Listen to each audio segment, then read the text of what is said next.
Welcome to TSU Human Performance Sports Science Podcast, where we dive into the fascinating world of sports science and innovation, right here at Tennessee State University. We are your hosts, I'm Nil and Franka Nil, and today we are taking you on an exciting journey to educate, entertain, and keep you up to date of happenings right here on our campus. In each episode of TSU HPSS, we'll bring you exclusive interviews with our expert faculty, coaches, student athletes, and our students from our departments who are making stride in this field. You will gain the insights into the latest training techniques, nutrition strategies, and sports psychology breakthroughs that are now shaping the future of sports performance. All while bringing it to you from an HBCU perspective.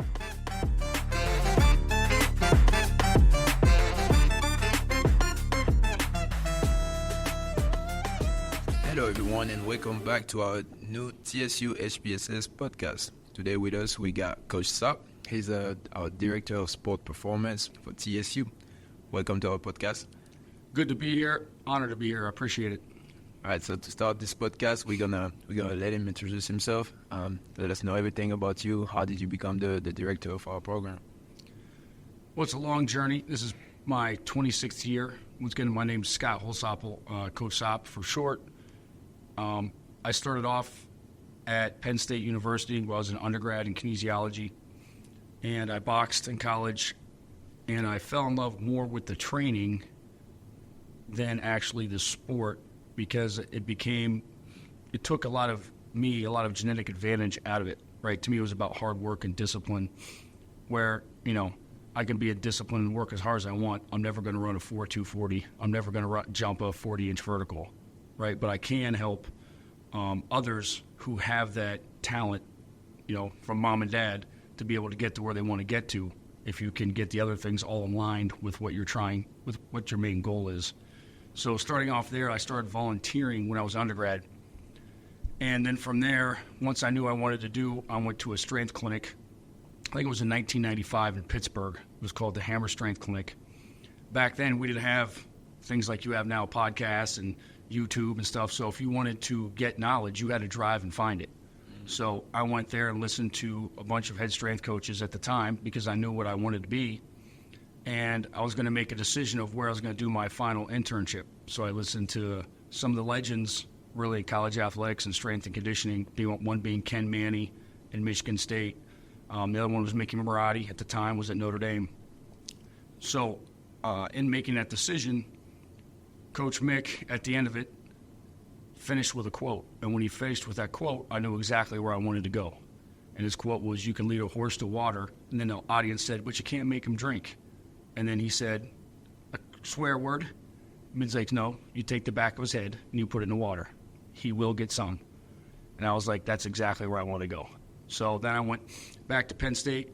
My best friend dropped me off, I think about 8 hours away in South Bend, with a duffel bag full of clothes and nowhere to stay. So I figured I would just sleep in really their indoor facility for a while until I found a place.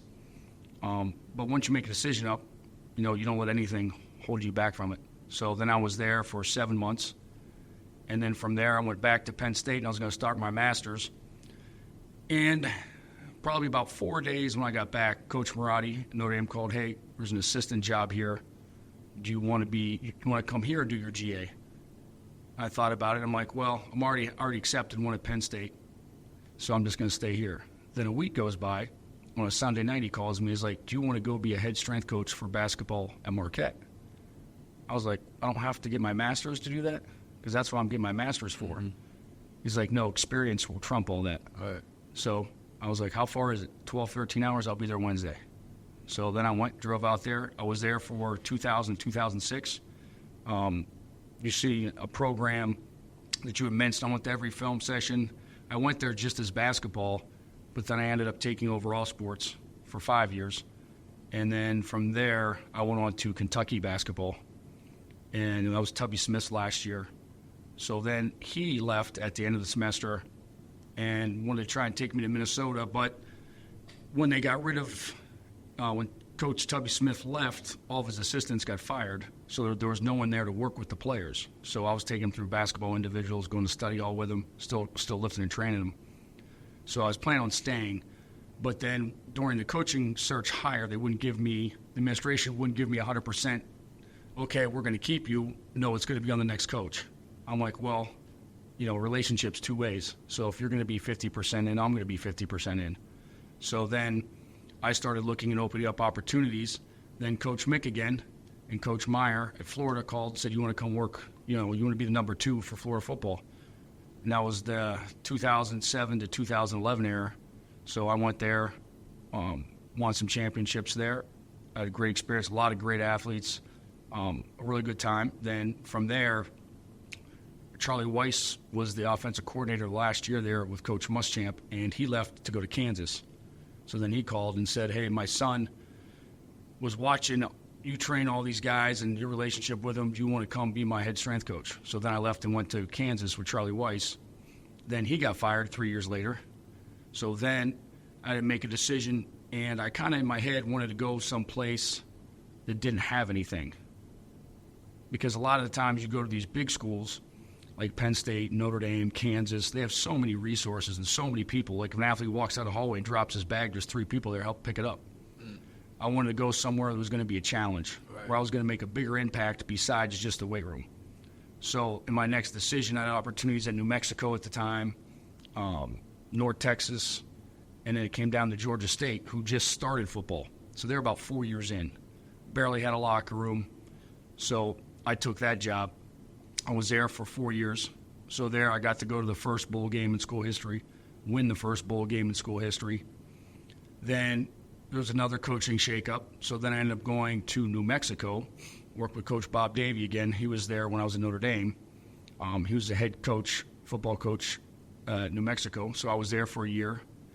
Then he got let go or really chose to leave. So then there was another staff shakeup. So then the COVID hit at the same time as I was coming back. So I decided to hang around my parents for a little bit, and then I really wanted to see what this whole thing was like. Like I wanted the challenge of how do you deal with a pandemic and still compete as an athlete and still have trying to go about your business as usual in the mindset, knowing that there was going to be a lot of chaos and confusion. All right. So then I took a job at Robert Morris, which was 3 hours away from my parents in downtown Pittsburgh. So I was there. And then from there, I was there for like 6 months. An opportunity here came, and it kind of reminded me a little bit of Georgia State. And so I was here within 2 or 3 days from there. Now I'm finished the 3rd year, going on my 4th year here now. But when I got here, I was just football. Then probably, I don't know, about a half year into it, I kind of took over for everybody else. And I'm not a real big person on firing, so I had assistants here that were doing a good job. I evaluated them. I just don't walk in and assume, but then I also wanted to sit down and see what their goals were. All right. So then, like Coach Mustin, when he was here, I knew what his goal was, so my goal was to help him get to his next place, get him his master's, and go to your next place, right? So you want to have a positive impact on everybody around you and help people achieve their goals. High tides rise all ships. So and that's where we're at today, getting ready to head into my 4th year. Nice. That's just a nice journey. So what I'm hearing is that you've been touching every single sport. You've been to different places, and you just jump from opportunities to different opportunities. That's nice. So now that you taking care of the football program as well as other sports, what is your philosophy now as a strength conditioning coach for our program? I think you really develop it. It's ever changing, right? And you have really broad to narrow. So you go whole part whole, really. So the whole part of it, to me, the most important thing is really comes from the recruiting process, to be honest with you, with all coaches. So it ends up being more of an athletic overall philosophy. And I think that comes from your core values. Your values and principles are going to dictate what type of, young men and women that you get in here. Right? Do they value hard work? Do they value family? Do they value all those principles? So that to me is number one. And then from there, you move down into the part, right? Like, how do you do a rep? How many sets? Like, then you start to get more specific. And then looking for me. I'm always looking for little flaws in everybody that they can fix that they may not see, right? Like, why did I just get done doing a simple set on bench press take, but then I didn't rack my weights? Something small, Little right? things, yeah. So you came to work, or I live across the street, but I drive to the weight room to go run and work out. Where I literally live across the street, like you can literally run, right? So then you get more specific into, and I like having like more of a hands-on program, like hands-on, get down, not necessarily working out. If I'm working out with you, I can't see what you're doing, but I'm not going to go tell you what to do.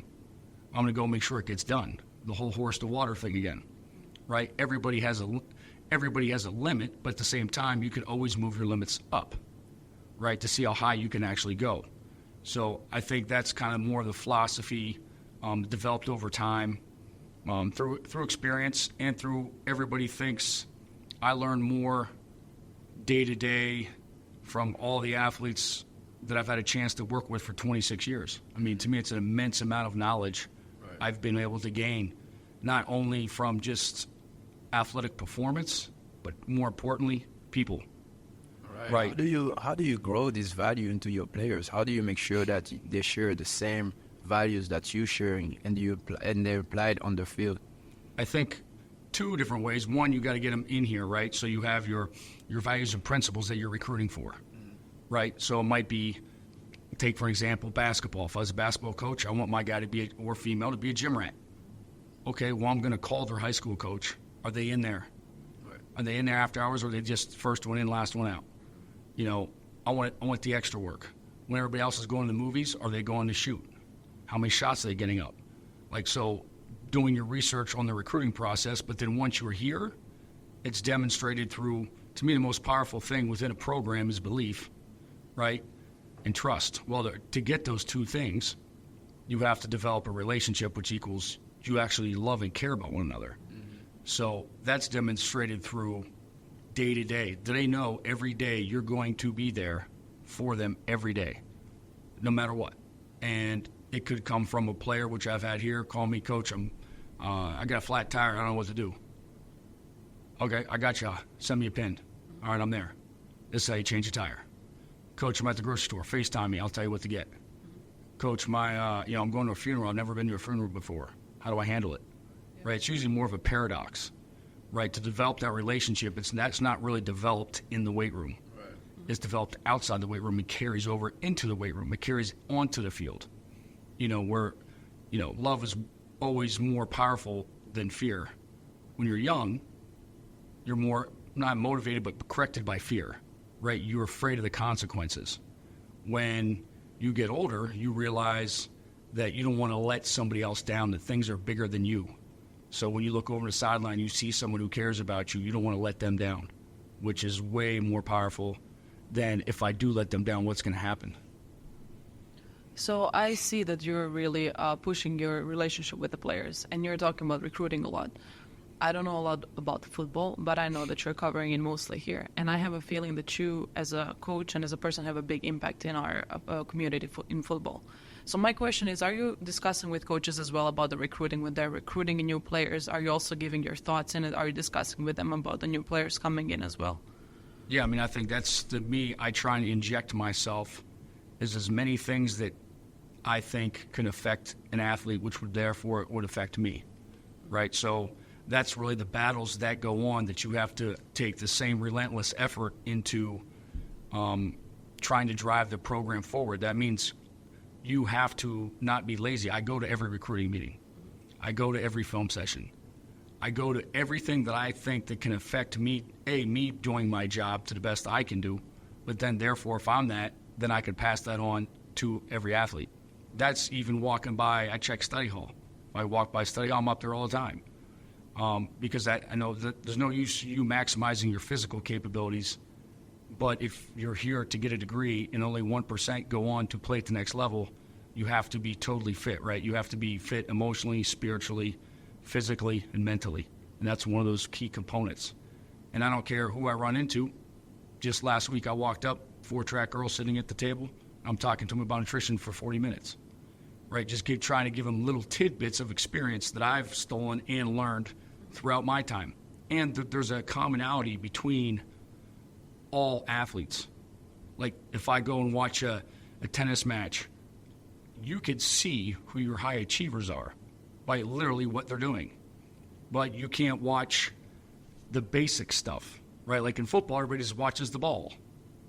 They don't know much about the game. With tennis, similar thing, right? They don't see what you're doing when the ball is literally not in your radius, right? What are you doing, right? So it's the same type of thing. Like by watching those little things, you can identify who your high achievers are and what their habits are, right? Because their habits are going to dictate who they become.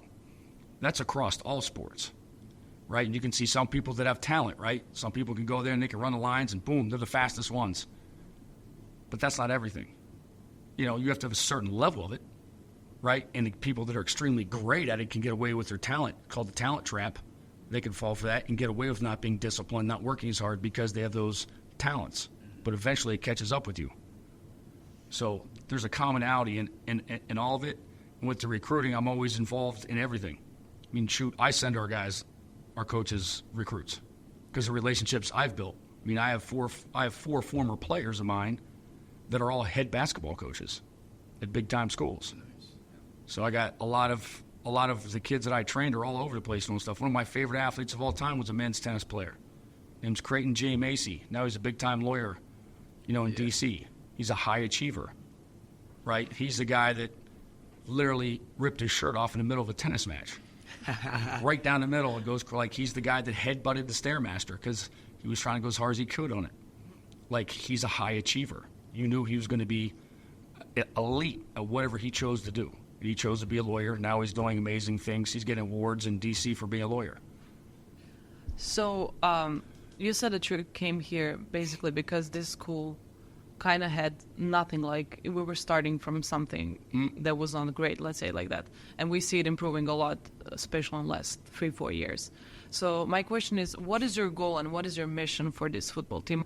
I mean, my main mission is to control as many things as I can control, right? Like not only in the weight room, because to me, understanding physiological principles is easy, right? We make it more difficult because you're influenced by social media now and a bunch of different things with a bunch of different non-truths being spread, right? Spread throughout everything.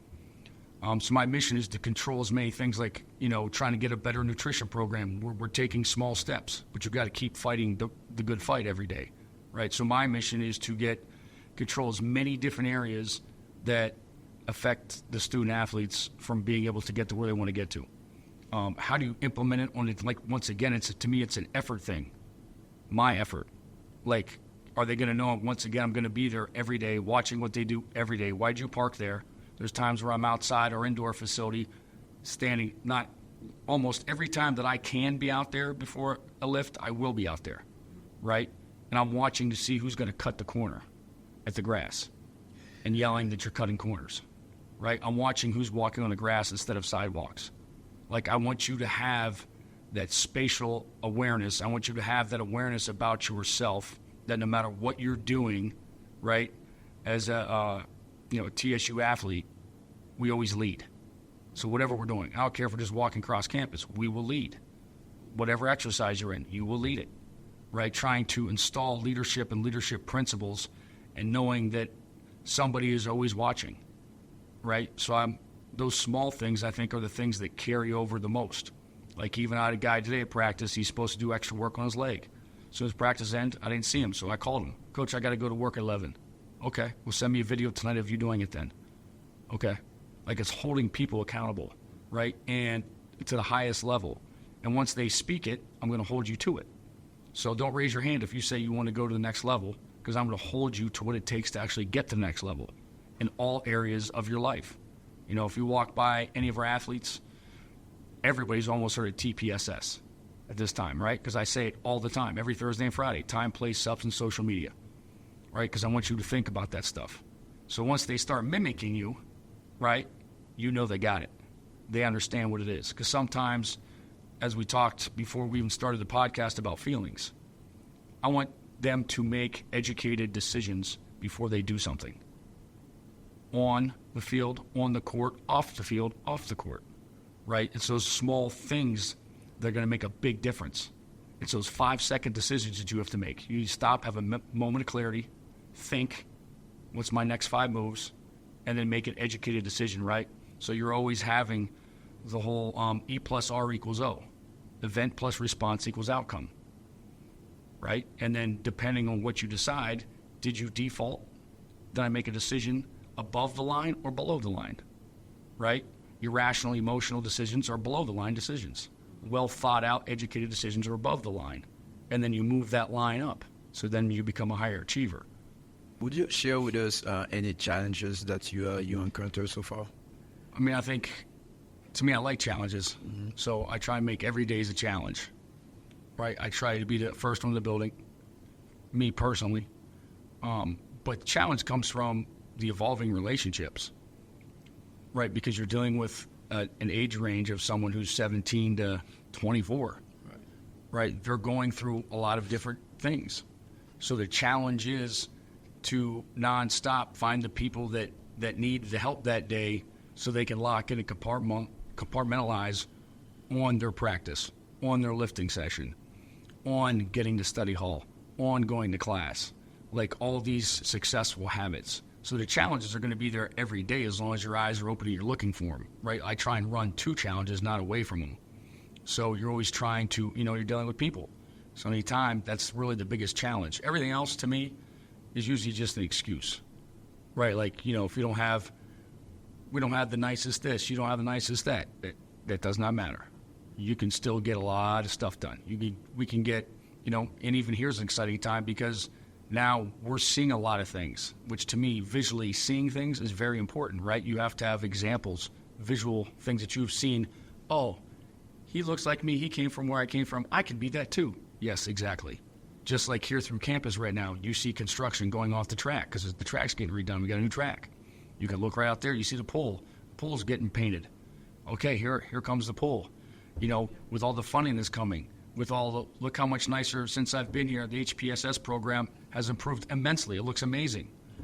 From the room that we're sitting in now, from the hallway, to everything. We're on a big trending upward arrow right now. It's an exciting time to be a part of it.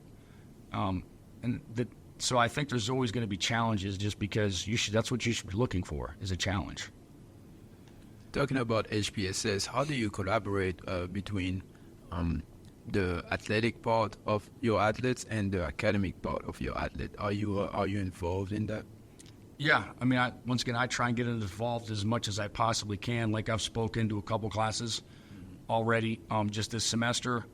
I have a lot of kids that do internships with us, whether it's an observational shorter one or a longer one for you have a lot of hours and make sure they're journaling and showing them how to stay on top of everything and being detailed. Franka was one of your interns, right? Who was? Franka. Yeah. Yeah. Did a great job. Nice.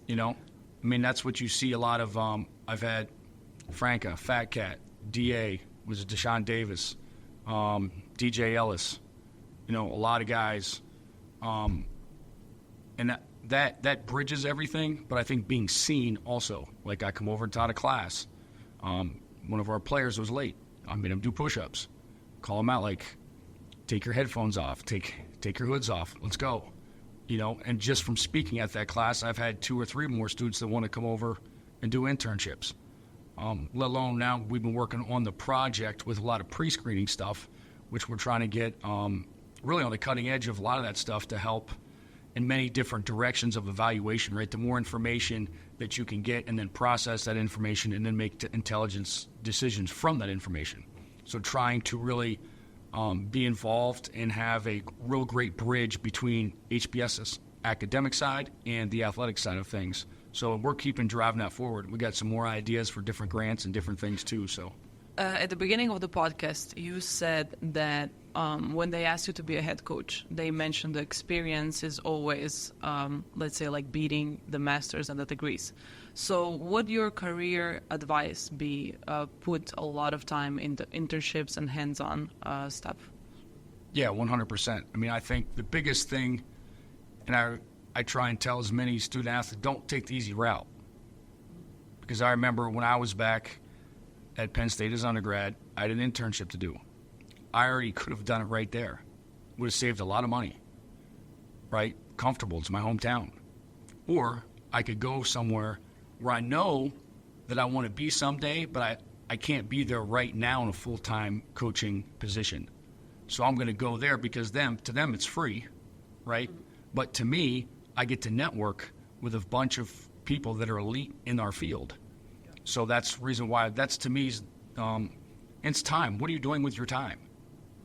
Right, like you could go back and hang out at the dorms. You can go back and hang out at the 4 departments, or you can go over to the Titans. You can go to the Predators. You can go soccer. You can go minor league baseball. Like that's one thing that makes this place special is you have all these opportunities sitting right in front of you in Nashville. All you have to do is go get them, right? And don't take no for an answer, right? Like no one elite is ever going to turn down someone who has a work ethic that can't be matched. That's how I used to get into a lot of my classes. We didn't have priority scheduling. I would go sit in the first chair, be the first one there. Teacher would read off the attendance, everybody who signed up for the class. They would get to me, you're not in this class, get out. Next class, I show back up, I sit in the first seat again, I'm the first one there. They go through attendance, you're not in the class, get out. Week 2, same thing. Week 3, a lot of the kids stop showing up. Who doesn't want to teach someone who's highly motivated and is going to pay attention and do things the right way? By week 4, they sign me in.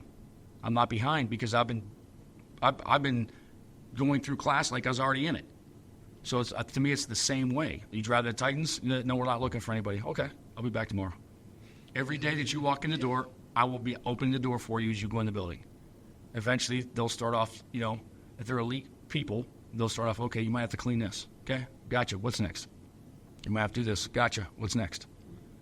Right? Because their talent can recognize talent. Passion recognizes passion. I feel like this whole podcast has been very, very inspirational. And even though I still want to ask you if you have one more thing to share for the listeners and maybe something you want to share about your upcoming project or anything related to the football program or your project or your goals. But yeah, anything else you want to share to us? No, I'll definitely be back. I mean, I appreciate you guys having me. It's been fun. And I love what I do, so it never gets old. I can go as long as you have megabytes in that thing. I can keep going on and on and on and on. And no, I just for a lot of people, they just got to recognize and drive through, attend games as much as possible, support each other. I mean, I think that's really the direction we're going as a university. Like I said, we're in a big uptick right now. So come and be a part of something special so you can be from it when it took off and not be at it when it's already 32,000 feet in the air. Because by then you might not be able to jump that high to get on it. That's right. That's right. Thank you so much for being our guest today. I appreciate you. And yeah, you have a good day. Awesome. Thank you. You too.